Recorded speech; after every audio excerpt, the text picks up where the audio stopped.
Coming up next on The Hunt for Amazing Treasures. 70 years ago, Charles Lindbergh crossed the Atlantic. Now an incredible discovery in the Arizona desert could change history.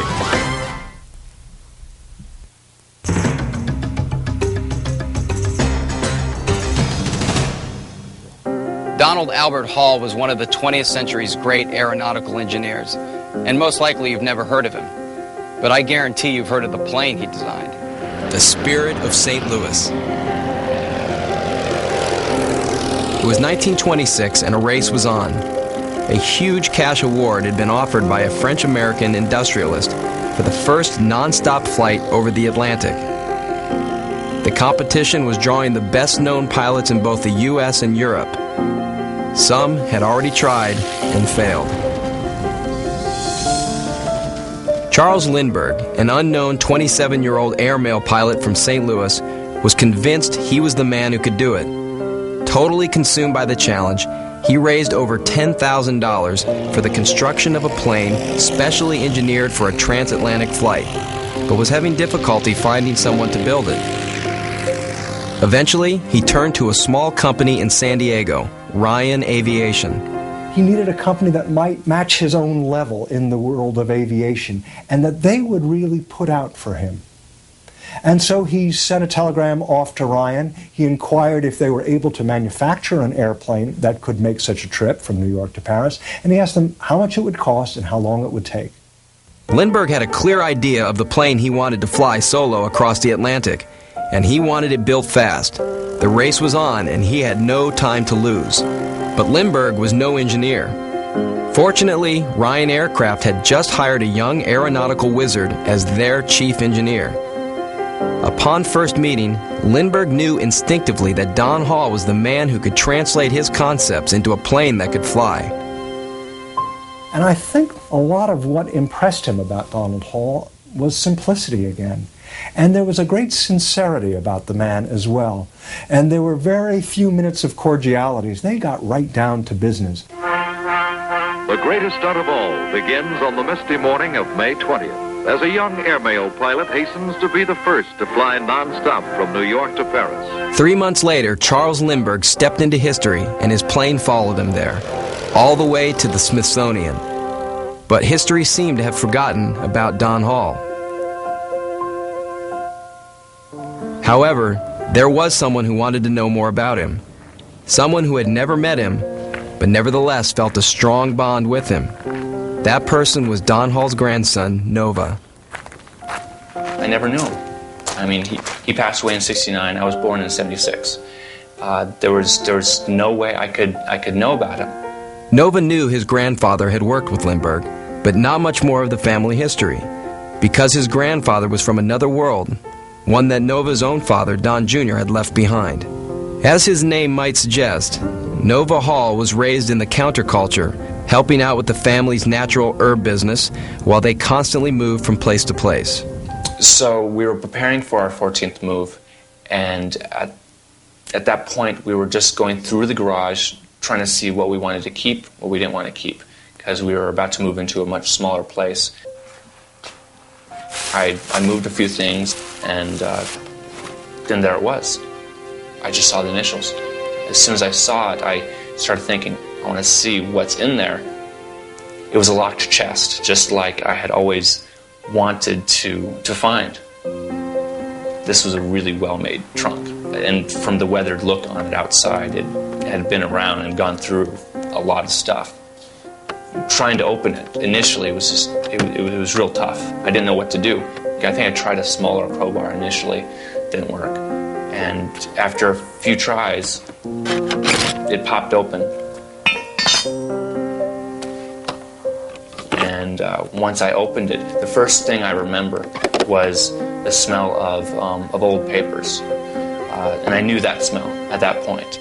The trunk was a treasure trove of enormous historical importance. Inside was a complete record of the design and construction of the world's most famous airplane. Don Hall had saved everything: drawings, photos, rare film clips, letters, and no one knew any of it existed until now. I think everybody always wants to find a treasure chest. It's It's probably ingrained in us in some way, and I'd found mine. The contents of the trunk not only told Nova more about his grandfather, it held a definitive record of one of history's forgotten byways. This was absolutely a treasure. For a lot of reasons. This material is incredibly important to aviation history. We uncovered a lot of information about the process of designing the Spirit of St. Louis that we didn't know, or maybe we didn't know as completely as we now know. This trunk held all the secrets, all the details, all the records of the moment-by-moment decision-making that led to the creation of this unique aircraft. And you get a sense of that when you look at the material in the collection, when you see the wing design with the fingerprints all over it. That is just a sketch. It's not even a professional engineering design because they didn't have time to produce an exact engineering design of the wing. He had to just kind of scratch it out on the board. Hall moved a second desk into his cramped office for Lindbergh, and the two men were joined at the hip for the 60 days it took to construct the plane.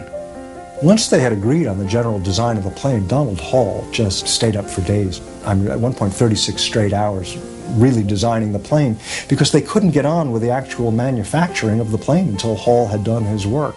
Piece by piece, the contents of the trunk opened a unique window into aviation history, documenting the construction of the plane and providing an insight into the life of an unsung American hero, and at the same time, drawing a picture of the man for his grandson. It became alive, and I saw what he did, what a human being who was 28, only a few years older than I am right now, was able to produce when nobody had ever done anything like that. Hall's calculations determined that Lindbergh needed at least 400 gallons of fuel to make it across, and he designed a plane that could carry the load. In fact, some called it a flying gas tank. You can see Donald Albert Hall trying to sneak in gas tanks into the wing, right? We need as much gas as possible to get across the ocean, so not only did he make this huge fuselage, he stuck them in the wings, but again, you see their fingerprints all over it, you see pinholes, you see it's a working model.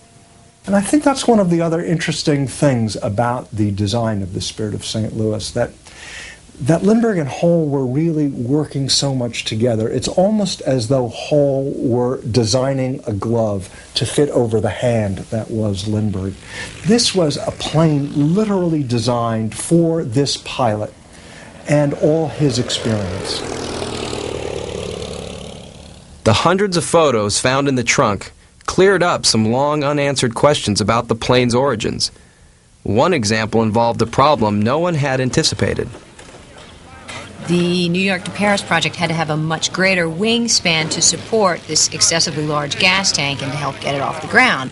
And so when they built the plane inside the warehouse, they added 10 extra feet or so, not realizing that that would make it impossible to get it out the traditional warehouse doors.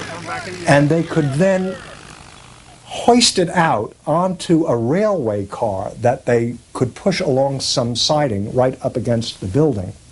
Then they would get a derrick that would lift the wing onto a waiting truck, and then they would cart the wing out along with the fuselage out to where they were going to test the plane. But perhaps the most amazing item discovered inside Donald Albert Hall's monogram memory chest was a solitary can of film, with footage never before seen in public and missing for almost 75 years. Though the old nitrate-based film was badly deteriorated, there was enough of it left to reveal the first flight ever of the Spirit of St. Louis. When Lindbergh took this plane up for the first time, it was one of the most thrilling flights he ever took. Not just because this plane had been built for him, but he had never been in a plane, he said, that lifted off so quickly. It was kind of magical for him. I mean, this plane really worked. And he immediately got the feel of it, the hang of it, and it was all quite wonderful. And he went up and he flew over Ryan, he flew over the factory, and he tipped his wings and did a salute to all the people who had worked on the plane. And they spent the day doing more tests, each test with a little more fuel, a little less fuel. And at the end of the day, the whole team, everyone who had worked on the plane, came out and they did a team photo, just lining up, going really from one end of one wing to the other. Soon after the test flights, Lindbergh, worried that someone else would beat him to the punch, hurriedly flew to the East Coast to prepare for the transatlantic flight. There are a few moments in every century that become our milestones. And Lindbergh's flight from New York to Paris was one of those. And in that instant, the Earth became smaller.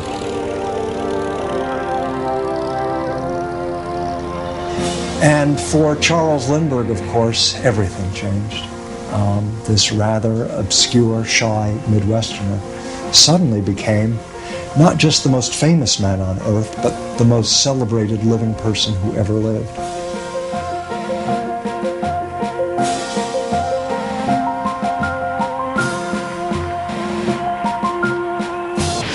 I had this feeling that I finally had met my grandfather. He was alive, and I started seeing him instead of just the spirit. At that point, everything came together. The whole story started to make sense. And now I truly believe that I know my grandfather, even though I've never met him. I think this entire collection, the papers, the drawings, the photographs that belong to Donald Albert Hall give us a great insight. It's a great overview, not just of this one particular project, but of the whole career of one of the country's most important aviation engineers. Lindbergh had the drive, had the focus, had the aeronautical knowledge, but Hall was the engineer, the one with the nuts and bolts ability to craft the machine, to make the machine that Lindbergh could then fly across the ocean.